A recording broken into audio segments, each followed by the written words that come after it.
Hello friends, welcome to live study point. आज हम बात करने वाले हैं राजस्थान एपीओ का सिलेबस क्या रहने वाला है, पहले क्या रहा था और अब क्या है या फिर कुछ चेंजेस हुआ है, कैसे जो सिलेबस है उसको कैसे आपको पढ़ना है, क्योंकि वैकेंसी कभी भी आ सकती है, इस साल में आने वाली है, बताया भी जा रहा है। तो हम अपनी स्ट्रेटजी कैसे रख सकते हैं, सिलेबस क्या हो सकता है, अगर कुछ आगे चेंजेस होंगे तो हम आपको जरूर अपडेट करेंगे।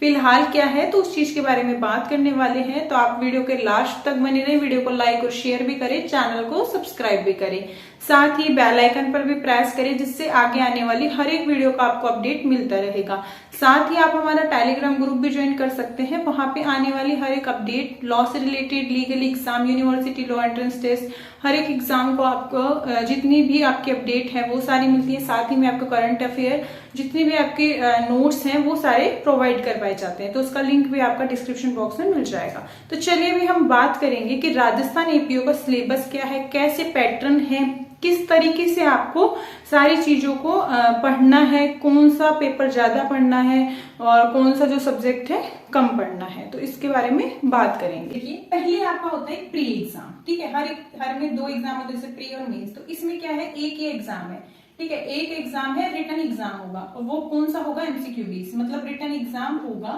पर वो क्या होंगे, उसमें एमसीक्यूज होंगे, ठीक है। फिर सेकंड क्या होगा, आपका इंटरव्यू हो जाएगा, हो गई। ये एमसीक्यू बेस है और ये इंटरव्यू है, फेस टू फेस राउंड, ठीक है, इसको हम बोलते हैं, ठीक है। अब दो पेपर होंगे आपके, पेपर फर्स्ट और पेपर सेकंड। ये पेपर फर्स्ट है और ये पेपर सेकंड है। पेपर फर्स्ट लॉ का होगा और सेकंड है जो आपकी लैंग्वेज का होगा। लैंग्वेज क्या होती है, हिंदी और इंग्लिश, ठीक है, उसमें ऐसे हैं आपके, बाकी चीजें हैं वो सारी पूछी जाती हैं, ठीक है। अब देखिए, लॉ का पहले हम समझेंगे कि लॉ में क्या क्या पूछा जाता है। फायदा ये है कि इसमें जीके नहीं आती, क्योंकि अदर जो एपीओ है उनमें जीके, जीएस ये सब भर देते हैं, पर यहाँ पे क्या है, ओनली लॉ, ठीक है, इसलिए क्या होता है, टफ हो जाता है एग्जाम।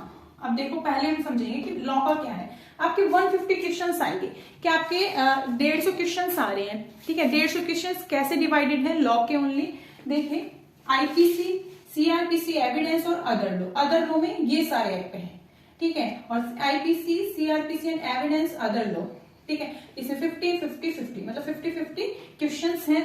ईच क्वेश्चन कितने मार्क्स का है, 1 मार्क्स का, ठीक है, 1 मार्क्स का क्वेश्चन है। तो आईपीसी आपको पूरी पढ़नी है, सीआरपीसी, एविडेंस और अदर लॉ, तो ये आपका क्या है, मेजर लॉ पार्ट है 50-50 का। और जो अदर लॉ है इसमें सारे माइनर लॉ है, ठीक है, ये है। अब माइनर लॉज पढ़ते हैं हम, पहले देखिए माइनर लॉ। अब सबको पता होगा कि मेजर लॉ और माइनर लॉ क्या होते हैं, नहीं पता तो आप मुझे कमेंट में जरूर बताएं, ठीक है। अब पढ़ते हैं माइनर लॉ। देखिए, माइनर लॉ में क्या है, नार्कोटिक ड्रग्स का जो एक्ट है वो है आपका, शेड्यूल्ड कास्ट एंड ट्राइब का है, आर्म्स एक्ट है, राजस्थान एक्साइज एक्ट है, एसेंशियल कमोडिटीज एक्ट है, pre conception and prenatal diagnosis act है, protection of children from sexual offence act है, डाउरी प्रोहिबिशन, ठीक है। ये आपका जो आप दहेज लेते हैं उससे जुड़ा हुआ है, दहेज प्रतिषेध अधिनियम है ये। Rajasthan public examination in the indecent representation of women का एक्ट है, food safety and standard act है, द राजस्थान बोर्डिंग एनिमल, ठीक है, ये एक्ट है। ये सारे आपके 12 एक्ट हैं। इनमें जो चैप्टर्स हैं, सिलेबस है, ये आपको हमारे टेलीग्राम ग्रुप पे मिल जाएगा। हमने उसका सिलेबस का पीडीएफ भी दिया है आपको, जिससे आप और अच्छे से उसको देख सकें।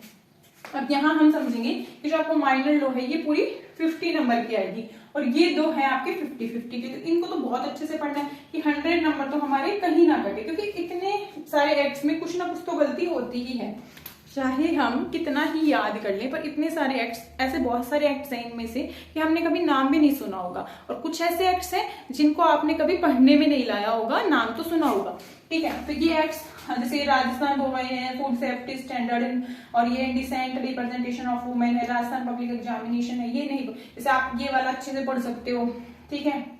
उसके बाद आप ये वाला भी अच्छे से कर सकते हो, ये तीनों कर सकते हो, ये वाला भी कर सकते हो, क्योंकि ये पढ़े होते हैं अपने एलएलबी में भी, हमारे माइनर लॉज में आ जाते हैं कहीं ना कहीं। तो ठीक है, तो ये आपका क्या हुआ, लॉ का पेपर है, तो आपको ये पढ़ना है, पहले ये 50-50 का अच्छे से करना है, और फिर अदर लॉ में ये लास्ट में देखना है।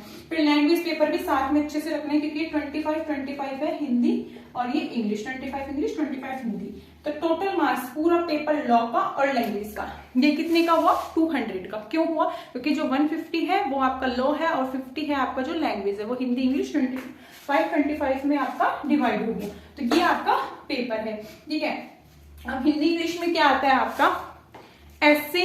ऐसे आपका जो है वो ऐसे वाला पार्ट हम समझते हैं कि हिंदी इंग्लिश में वही होगा, पर आपने देखा यहाँ पे मैंने क्या बताया था? एमसीक्यूज है। तो एमसीक्यूज में आपके वही जो जैसे संज्ञा है, सर्वनाम है, हिंदी में इंग्लिश में टेंस है, आपके जो वोकैब है, ये सब चीजें आती हैं। ये जो आपको पीडीएफ है ये हमारे टेलीग्राम ग्रुप पे मिल जाएगा, आप उसमें से ज्यादा अच्छे से और भी देख सकते हैं। अगर कोई क्वेरी है आपको सिलेबस को लेके या फिर आपको कुछ और चीजों के लेके लॉ से रिलेटेड है क्वेरी, तो आप मुझे कमेंट में जरूर बताएं।